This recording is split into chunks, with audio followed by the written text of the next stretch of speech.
Erang Lakshinnaba PR Lakhiba Natte Leingak Shemba Ngamdabadagi Lakhibani Miyang Ngakpigadra Khalamba Leingakna Thounaojam Kaikhraga PR Thamlakliba ase lalakta miyam hundoklamlaga mai leiraga senba oina logani haina Republican Party of India RPI Atwalegi National Secretary Maheshwar Thounaojam na phongdokre wafam ase hauzik oiriba phibam asigi matangda Maheshwar na thadorokpa video release amada mahakna phongdokhibani video release aduda mahakna makhatana hai Tha kun hena irang thoktuna khamthengna wanaringai cherakta PR lakle hairaga miyamda hena awaba pibagi thawong ase khwaidagi laibak thibani irang kanbadagi irang laksinba ngamde haiduna PR lakhiba nate miyamgi mihut oiduna miyamgi thabak tawgani haina tholakhiba sing aduna punsinba ngamdaba khaibung tanabagi thawongna Leingak sengba ngamdabadagi PR asi lakhibani Hauziki Lairiba Pibam Asida Miyambo Khajiktangda Oirabasu Ngakpigani Khanna Lairamba Leingak adu Thounaojamna Kaikhiba Asina Miyamda hena mipaiba pohale Amata oina punsinduna Manipur kallu ruling opposition khaigano hainaringai cherakta mapi mapa laitaba lamdam ama ohenduna hauzik lakliba phibam ase khwaidagi laibak thibani Manipur thugaigani haina yeknaba oina sangsilakliba khudingmaktage ngakthokpa amade makha tarakpada asigumba amuk hanna laktanaba chap jaba thausil thaurang tawgadaba matam asida Leingak lehendaba haibase khwaidagi laibak thibani haiki Miyam khurumjari huzik leriba Manipur ki situation se miyam prajana pambar chuna natte leibak si kamaina kansige kamaina tangdu leita da leriba chahi ani henna chahi henni phajalaktroba Manipur ki irang si kamaina si tight oina decision lawraga kamaina kansige haibagi akanba decision lawbiu ruling ga opposition ga punjan biu leader mayam se pulap punjan biu amat toina punjan biu sida khetnaba wakhalon thambiganu Manipur kandaba yade koi chokri khanbiganu posi khanbiganu sidi ruling opposition khaidok tabida amaga hunnabai muhutta amatangona punjalaga Manipur kansi haiba timing sida manura city gi manungi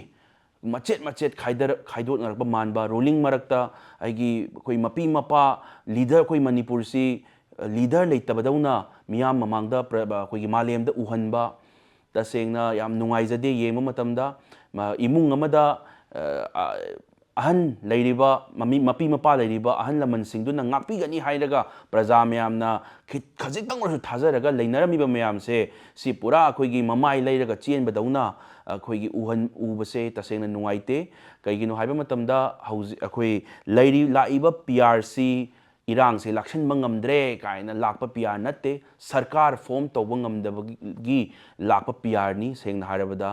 Kendra amadagi karaiba mihut representative oin laiba singse isaigi kendra dagi mihut oiraga laaga Manipur kansi Manipur gi ai Manipur kan Manipur gi damakta lepapa matamda ima leibak sigi lepapa matamda role ama lawjage haiduna laiba representative amamamne sigi mayam se punjale hara kanda kamaina koigi achauba decision lawramdaida ada yeknaba na Manipur thugaina ba torpa matamda kamaina koi constructive oiba protective oiba kamaina decision lawsige haibagi sillama cover sillama kamaina protective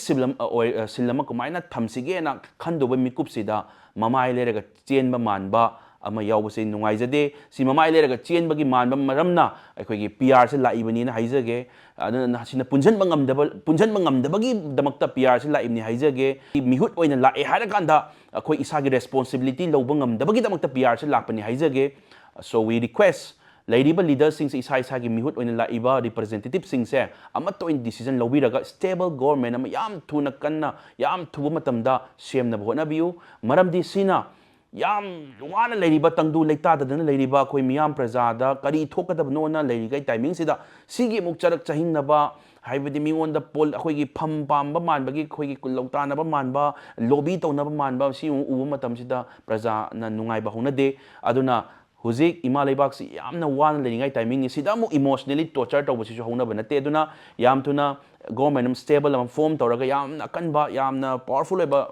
stable oiba government am form tawna bona biu constructive oiba leader myam sina ruling or opposition or ngatangi political electoral politics ki ideology kon thambigraga ama toina punjan lagam to work tawina mathau tai natragadi huzik punjan haudraba huzik leader sing sina punjan haudraba ama to oina punjan haudraba political post ki power ki party ki adugi adage ni yengnara sum leiraba ko ima lebak se heng tungda yamna akoi history da ꯍꯥꯏꯕꯗꯤ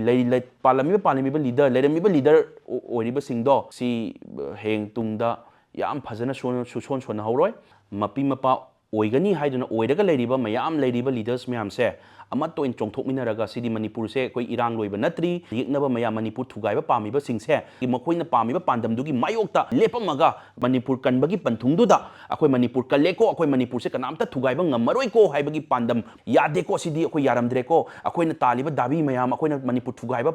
ꯊꯨꯒꯥꯏꯅꯕ ꯍꯣꯠꯅꯔꯤꯕ ꯃꯌꯥꯝꯁꯤꯗꯤ ꯁꯤꯗꯤ ꯀꯥꯟꯅꯗꯕ ꯃꯪꯂꯥꯟ ꯑꯣꯏꯔꯝꯃꯦꯀꯣ ꯑꯗꯨꯅ ꯑꯁꯤꯒꯨꯝꯕ leader ꯃꯌꯥꯝ ꯑꯃ ꯂꯩꯔꯤꯕ ꯏꯠ ꯃꯦ B four ꯑꯦꯅꯤ political ꯄꯥꯔꯇꯤꯗ ꯂꯩꯔꯤꯕ ꯂꯤꯗꯔ ꯃꯌꯥꯝꯁꯤꯗꯤ ꯃꯁꯥꯒꯤ ꯄꯣꯂꯤꯇꯤꯛꯁꯀꯤ ꯈꯟꯕ ꯃꯤ ꯅꯠꯇꯦꯀꯣ ꯁꯤꯗꯤ ꯆꯧꯀ꯭ꯔꯤ ꯈꯟꯕ ꯅꯠꯇꯦꯀꯣ ꯃꯁꯤ